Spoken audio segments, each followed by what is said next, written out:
এই রূপগঞ্জ এই কায়েতপাড়ার কেউ রাজনীতি করার জন্য ইচ্ছা পোষণ করে নাই, কিন্তু আমি ঠিক ওই ভালোবাসার টানে এই 17 বছর এই দলের মধ্যে রয়ে গেছি।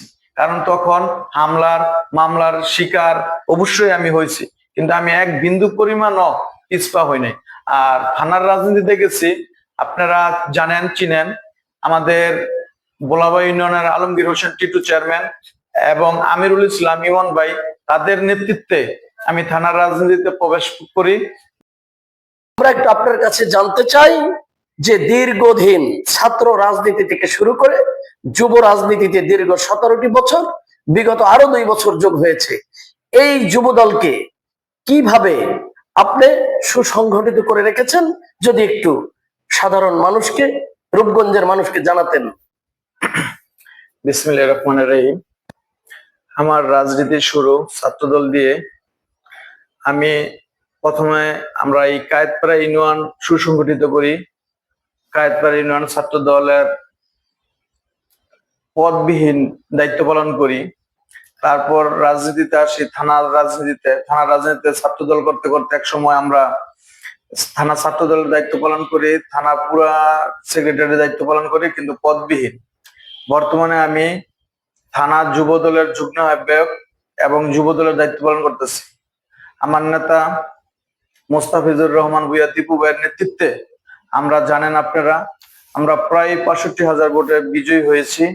ইনশাল্লাহ আমাদের সবার প্রচেষ্টায় আমরা ভাইকে বিজয়ী করতে পেরেছি এবং বর্তমানে থানা যুব দলের যে নেতৃত্বটা আছে ইনশাল্লাহ অনেক শক্তিশালী।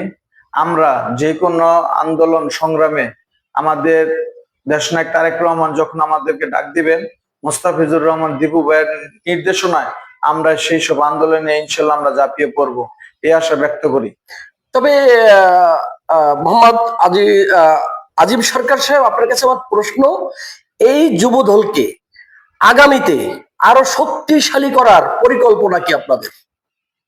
আসলে আমাদের যে যুব দলের কমিটিটা হয়েছে, দীর্ঘদিন এই কমিটিটা এই বাস্তবায়ন হয় নাই। আমাদের আহ্বায়ক কমিটি যদি একটা পূর্ণাঙ্গ কমিটি এবং থানা জেলা কমিটি, যেটা আপনারা জানেন, জেলা কমিটির 3 জন সদস্য বিশিষ্ট যে কমিটিটা হয়েছে, তারপর আর কোনো জেলা কমিটি হয়নি, পূর্ণাঙ্গ হয়নি, থানা কমিটি পূর্ণাঙ্গ হয়নি। অতএব যদি থানা কমিটি এবং জেলা কমিটি পূর্ণাঙ্গ হয়, ইনশাল্লাহ আমি আশাবাদী এই রূপগঞ্জ অনেক শক্তিশালী হবে এবং মোস্তাফিজুর রহমান দীপু ভাইয়ের হাত আরো অনেক শক্তিশালী হবে, এটা আমার বিশ্বাস।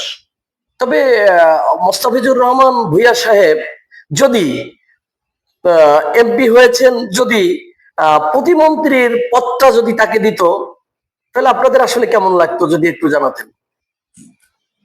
উনি তো খুব ত্যাগী নেতা। সুন্দর একটা প্রশ্ন করছেন।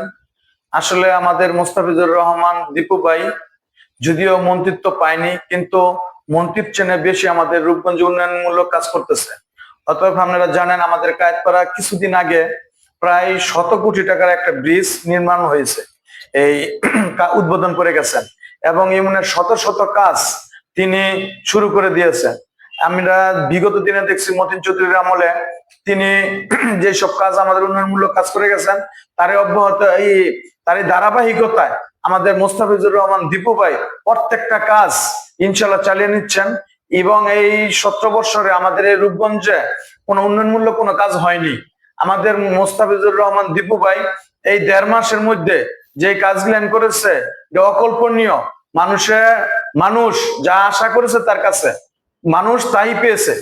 ইনশাল্লাহ আমি বিশ্বাস করি যদি সামনে মন্ত্রী হয় আমার ভাই, যদি আমাদের নেতা মোস্তাফিজুর রহমান দীপু ভাই যদি মন্ত্রী হয়, আরো এগিয়ে যাবে আমাদের এই রূপগঞ্জ এবং আমরা সেই ধারাবাহিকতা ইনশাল্লাহ আন্দোলন সংগ্রামের মাধ্যমে বজায় রাখবো।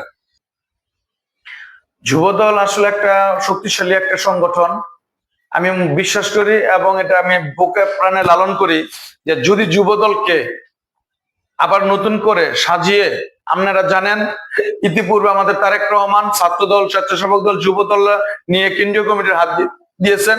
ইনশাল্লাহ অতি শীঘ্রই নতুন কমিটি আসবে এবং জেলা কমিটি নতুন আসবে এবং থানা কমিটি যদি সুসংগঠিত ভাবে মোস্তাফিজুর রহমান দীপু ভাই সুন্দরভাবে সাজায়, ইনশাল্লাহ বাংলাদেশের মধ্যে যে আন্দোলন সংগ্রামটা আমরা করেছি সে ধারাবাহিকতায় আমরা এটা সচল রাখতে সচেষ্টা আমরা সব ভূমিকা পালন করবো ইনশাল্লাহ। আপনি তো দীর্ঘ 17 বছর রাজনীতি করছেন, অনেকগুলো মামলা হয়েছে, মামলা খাওয়ার কারণ হলো?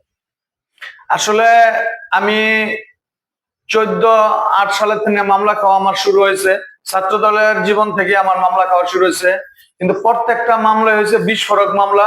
এই প্রত্যেকটা মামলায় আপনার পুলিশরা কোনো কিছু না জেনেই কোন আন্দোলন সংগ্রামে ডাক দিলেই দেখা যেত যে আমাদের নামে রূপগঞ্জ থানায় একটা মামলা হইতো। ওই মামলার আসামি থাকতো অনেক সময় মোস্তাফিজুর রহমান দীপু ভাই বা বীর মুক্তিযোদ্ধা কাজী মনিরুজ্জামান মনির সাহেব, সাথে আমরা সবাই নাম থাকতো, অটো থাকতো। এই 70 জন 80 জন করে একটা মামলা না, আমার নামে প্রায় ডর্জন খানিক উপরে মামলা, প্রায় 17-18টি আমার মামলা। তারপর আমরা কিন্তু বিচলিত হইনি, আমরা রাজপথে থেকেছি। ইনশাআল্লাহ এই কায়েতপাড়া ইউনিয়নের মধ্যে সর্বোচ্চ মামলার আসামি আমি, সর্বোচ্চ হামলার আসামি আমি। তারপর আমরা কিন্তু কখনোই পিছপা হইনি। ইনশাআল্লাহ ভবিষ্যতে কোনো দুর্দিনও আমরা পালিয়ে যাব না, এই আশা আমি ব্যক্ত করি। আচ্ছা আজিম সরকার সাহেব, আমার প্রশ্ন হলো যে এই যে আপনার বাড়ির সামনে যে এত বড় একটি রাস্তা, এই রাস্তাটি দীর্ঘদিন অবহেলিত ছিল। এই সরকার আসার পরে রাস্তাটি পুরো পাকাকরণ হলো। আসলে এটা কার মাধ্যমে হলো যদি একটু জানাতেন। যে রাস্তাটির কথাটা আপনারা বললেন, সেই রাস্তাটি 5 তারিখের আগে আপনারা এই রাস্তার কাজ ফালে এই যে কন্ট্রাক্টর ছিল তারা পালিয়ে গেছে। আমাদের মোস্তাফিজুর রহমান দীপু ভাইয়ের নির্দেশনায়, তার নেতৃত্বে, তার সহযোগিতায় আমাদের এই রাস্তাটা আবার সুন্দর করে কাজ করে ওই কন্ট্রাক্টরকে আবার ফিরিয়ে এনে নতুন করে আবার তাকে বসে যে এখানে কোনো দুর্নীতি হবে না ইনশাল্লাহ, ভাইয়ের আশ্বাসে এই কাজটি আবার তারা করে গেছে। আচ্ছা, আমরা একটু জানতে পারলাম যে কায়েতপাড়া ইউনিয়নের সাধারণ মানুষ আপনাকে চেয়ারম্যান হিসাবে দেখতে চাচ্ছে, যে ইউনিয়ন পরিষদ দীর্ঘ 17টি বছর বিলুপ্তির মতোই ছিল। এখন আপনি যুব রাজনীতি করেন বিধয়ী, আপনি সাধারণ মানুষের পাশে ছিলেন বিধয়ী, সাধারণ মানুষ আপনাকে ইউনিয়ন পরিষদ চেয়ারম্যান হিসাবে দেখতে চাচ্ছে। আপনি কি বলবেন সাধারণ মানুষকে? সাধারণ মানুষকে আমি একটি কথা বলতে চাই, এর মধ্যে আমাদের নেতা মোস্তাফিজুর রহমান দীপু ভাই একটি দিক নির্দেশনা দিয়েছেন।